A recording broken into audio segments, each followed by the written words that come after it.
What is up, everybody? Welcome to Eagles on Air. I'm your host, Will Quinney, and we're here with my co-host, Owen Francis.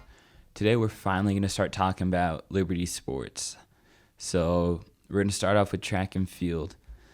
There are many very talented and very fast athletes at our school. Track and field is one of the most, I'd say, welcoming and popular sports here at Liberty. I remember last year coming in as a freshman and the first day of spring sports, seeing everyone get into kind of their rhythm and seeing the amount of people that joined track and field. It was a very staggering amount of number. I feel like it's probably our biggest sport. Definitely. I don't know how it wouldn't be. Very, very accessible. Yeah, definitely the most accessible. There are a couple of people we could highlight, though. James Alexander and Grace Alexander, both are top in the 100. Grace is top in the 200.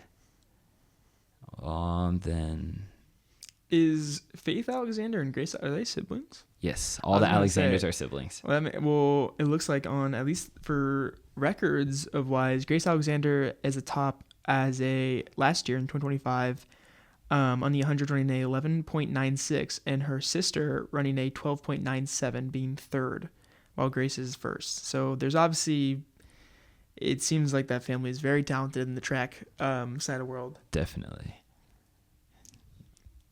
Grace leads in long jump also. Yeah, a lot of domination there. We're also seeing a lot of mix of names and grades kind of through track. We're not seeing a ton of seniors. Definitely. Yeah. We've seen, who was it? We covered, obviously, Grace Alexander being a sophomore. We saw Gabe Short, and he's running was it 200? Yes, he led in the 200. Which is also very surprising because that man doesn't come to mind being all that fast, but I guess he is. And Cam Wegeman leading the 400, was that? I don't know. We do have a freshman, Aaron Carlton, for triple jump. Is incredible. 11.97 meters for triple jump is crazy. That's the one you got to jump and fly on your back, right? No. Wait, no. That's you like 3 bounds into a leap. Oh, like that's okay. I was gonna say, what's the one that you got to jump and leap over with your back? High jump. High jump. And that Kingston Johnson, I was gonna say, leads the team this year with 1.75 meters. We have anyone for like any of the field events, like shot put or? The jumps are field events. Well, yeah, but I mean, shot put, Isaiah Miller, 10.77 meters. Discus, Cole Chernesky, 34.44 meters. Javelin, Wesley Bartlow, 33.83 meters. For the girls, shot put is Charlotte Thornton with 10.21 meters. Discus is Alexa Daniels with 31.6 meters. And javelin is, again, Charlotte Thornton with 31.89 meters. I'm trying to think. Shot puts have always been fascinating to me because of just how much it seems to weigh. I know there's like a certain way to throw it, and if you don't throw it like that, it's going nowhere. I do think it's always interesting to see kind of the form and the practice these people have to put into have these exact like form to get the perfect throws. Moving on, we are going to baseball. Our baseball team has definitely struggled in the past. Yeah, we are on this year with an 8-7 record. Going back to last year, I remember hearing a lot from most of the younger freshmen, hearing about the team just from like word of mouth. The team ended up on a 14-20 and 24-25 season, which is, for a baseball season, is definitely a bit of an upsetting season. But I think that they dealt with a few senior loss because the year before that, in 23-24, they had a 22-14 record. But come into this year, 8-7 record is nothing to be upset about. But I know that we do have a commit on the team. Nielsen. Yes, Garrett Nielsen. This is his first season on varsity. No. I don't know what I did. I messed something up. but all I could find were his JV stats from the 23-24 season. Batted .541, on base percent 622, slugging was also 622. He had 12 runs, 20 hits, and 12 RBIs. Well, it'll be good to have him for this last year before he goes off to Moberly Area Community College. Hopefully he can continue his baseball career there.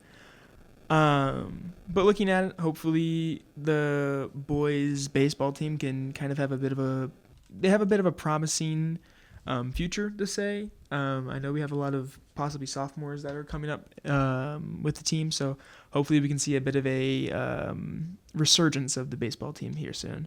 Hopefully. All right. Girls soccer. I know nothing about soccer. Last time I played it was like 5 or 6 years ago. I don't know. It's been a long time. I'm gonna let you take that. Yeah. Well, I feel like everyone definitely had their time when they were a kid playing soccer, so that's probably the bare minimum of knowledge.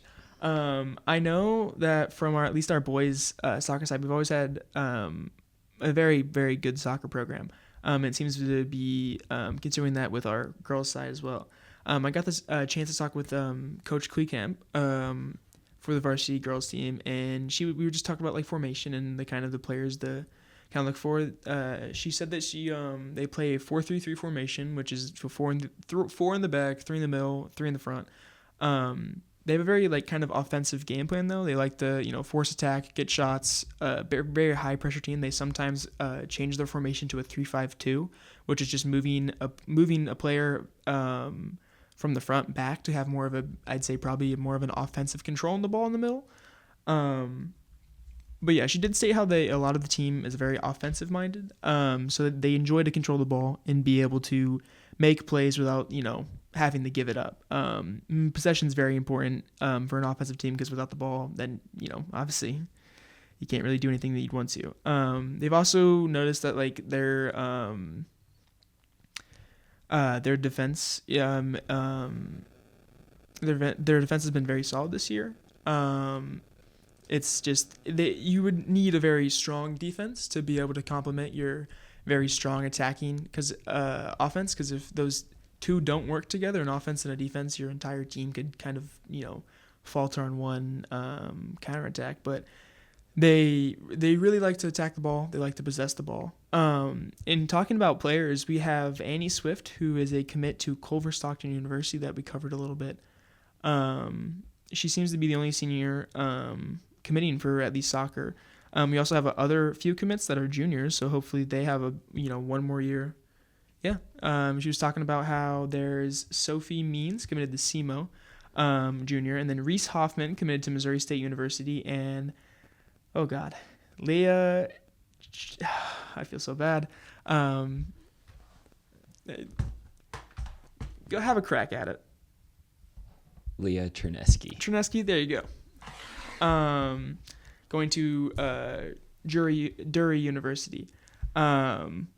She also stated how they have a strong sophomore class to support the upperclassmen. So she's hopefully looking for those sophomore girls to also have chances to hopefully one day be able to go on and play college soccer as well. All right, moving on to my sport, volleyball. Yeah, go ahead. You talk about it. Our volleyball team we're doing okay. We've beaten all the teams we were expected to beat. We've lost to some very good teams. We lost to top 15, top 20 teams in Francis Howell Central, Francis Howell, and Fort Tumalt West. Mine just blanked. But we do have some amazing players. James Sitterlet is, I believe, the best hitter in the state, believe it or not. I was going to say, I thought I heard something about the name, or that sounds familiar to a name I've heard maybe you talk about, or at least people talk about. Me. It's probably you. But I've heard that name before, talking about the boys volleyball team. Was there anyone else on the team that, star players? Brody Breen. He is our best middle. He plays all the way around. I mean, he's like Jimmy, but not at the level of Jimmy. Mm.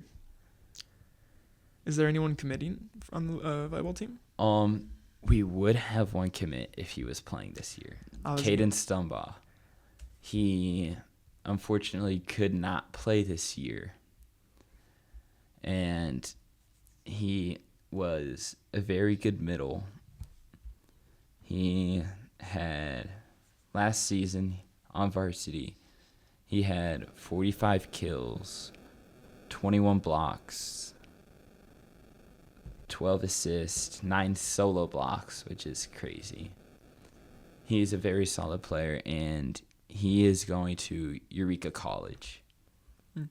And by the way, we don't have any seniors on the varsity I was team. just about to ask, what is, like, I've heard a lot about maybe the struggles going on with the team, so maybe you can give an insight for the, like, struggles.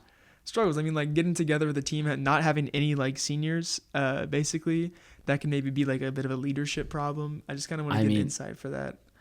The team, this is going to be good for us because our varsity won't change at all next year. Mm-hmm. We'll have the same team. It'll just carry on through next year. We'll have that chemistry already. We're setting ourselves up for a very successful year next year. But without having the seniors, it can be a struggle because they do generally have a leadership role on the team. It'll it seems like it'll probably be a bit of a struggle now, but hopefully this could be positives coming out of it. Like you said, using that chemistry, and you're not going to lose basically anyone for the next year. So you're just going to come right back out. And you guys are ranked, or at least for a little bit, ranked in the top 25 in the state, I thought? Yeah, I believe so. Like right on that edge? Yes, we were hovering on that line. All right, but real quick, going back to Jimmy, or James, I don't know. Jimmy. It says Jimmy, okay. This season, he has 200 kills. His average kills per game are 5.71, which is crazy. Although he does have 80 errors, which is completely understandable. Going for 200 kills. 406 attacks. Yeah. Yeah, so that's a stat that will always stick on 406 attacks, in a kill got led from that? What? Okay, so he swung at the ball 406 times. 200 of those times he got a kill. That's 50% of the time he... yeah. Okay. Well, that's pretty... Every other hit of the ball basically will be a point. All right, we are now moving on to boys golf. I've actually heard a little bit about our golf team, knowing that they're actually I've actually heard quite a bit of good things from this golf team. I know one of the talking points is the very strong very young freshman on the team. We've had I know the name Leo Miller and Ethan Peters, 2 freshmen that have came this year and are I know Leo Miller was a very very good player, and especially him being on this team, and I think he's varsity this year, being a freshman, and hopefully being able to keep that up would be very important for the team. But for the golf team, I know we have Cole Packingham. Man, I hope he wins this year because he's been so close the past 2 or 3 years. Where is he? Where's he committing to? University of North Georgia. North Georgia. I know last year we had another commit. I'm trying to think. It was he played in the hockey team as well. But I know there's been a but I thought, doesn't Cole Packingham have a few records for the school, at least for like great question. I don't know. Let me check here.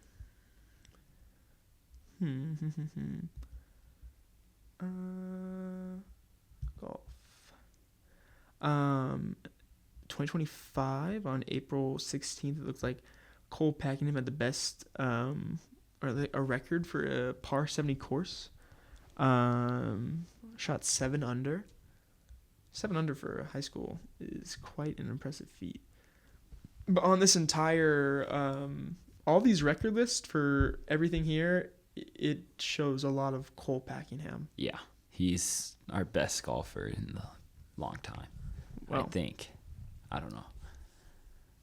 hopefully, like you said, is there like a bit of a is there like a playoff? Is there a tournament at the end of like seasons for golf? Yes, or? there are. I'm pretty sure there are districts. Then after districts, there are states where Cole Packingham has almost won it every time.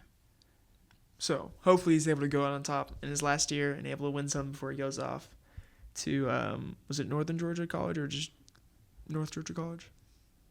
It was University of North Georgia. North Georgia. Okay. All right. Now we have boys tennis. For boys tennis, hearing a little bit, I also looked at the roster. There isn't many seniors on this team. I think there's about 3 or 4 seniors on like the whole roster. Like let's take a look here. There's 1, 2, 3, 4. There's 4 seniors on it looks like there might be like maybe 20, 25, 30 maybe kids on the team. Like all 3 parts of the team. But for seniors, especially like we talked about with volleyball, maybe that could be a possible like low point of the team for not having like a leadership role. I know tennis is a bit different because they play like matches and they play like separately. It's kind of a solo sport. For varsity, it's singles, but on JV it is doubles. Doubles? Okay. But seeing like, have you ever had any like, possible like, players in the past few years that have been, maybe came out with anything for tennis? That is a great question. Look, we have 2 possible records from one from a student, Alex Joseph Meyer, combined single and double wins, holding it with Rafe Chema. Both won at the same time. They both had, I think they're 1 and 2 on a record of, at least for the school, on tennis victories, which it's always good to see at least something for the school. But in general, I know our tennis team is very. I know there's a lot of sophomores on that team. I'm not sure if they've been able to like accomplish anything too crazy, but just knowing that there's a big sophomore freshman following on the team, or a sport, hopefully there will be, in a few years we'll be able to hear and talk more about them. Yeah, I was looking at the schedule. I think it said they were 7-6. Which, I mean, they play like matches where like it's like if they win, it's not just like a normal game. It's like they play the singles, and whoever wins the most out of those on varsity gets the win. Correct. Okay. But I could see how tennis could be a pretty of an interesting sport to kind of judge and see, getting like offers for that or anything for college, because there is college tennis, right? Yeah. I was gonna say I'm not sure how many they're giving out like that, but I don't know what schools are good or anything, but I know there is. All right, moving on to our last spring sport. Very new sport, just started this year, girls flag football. Now, we were planning on getting one of the athletes from the flag team down here to record with us, but they were not able to make it. So we are sorry for that. We have no clue about anything with this flag football team. So I don't know what we can really talk about. I mean, I wouldn't say it was abrupt. It was just a little, I remember hearing about it just like one random lunch about they had a call for come down to this room for women's like flag football, which, I mean, I'm not sure how long this has been talked about for or like anything, but it's completely new this year, I know. And I'm curious, I haven't really seen anything about like games or anything. Neither have I know they had one scrimmage. I don't know exactly what that entitles or how they did. But I know I'm not sure. I would like to say, do you know who possibly the coach is or anything like that? I'm pretty sure the head coach is Ryan McMillan. McMillan, okay. And he's a coach on the football team, right? He is the head coach of the varsity okay, football. So he probably just wants something to do in the off season. Probably. But well, no, he's got his hands full with the actual football. Well, but it would have been helpful to have maybe a player insight, but obviously from what we've heard, it's a very new sport. Hopefully, it's able to at least pick up something. I know there, at least what we heard from the team and players, there hasn't really been, like he said, there hasn't been many games, like you said, the scrimmage. But I'm hopefully maybe they try and push it a little bit, like they maybe say, hey, there's a game here, come maybe show for a bit of school spirit. But I really I'm interested to hear how that is, because it's a very new and just interesting sport that I haven't really heard any other high school kind of implement. But we will just kind of have to see how that goes. All right. Well, thank you all for tuning in. We will see you next time.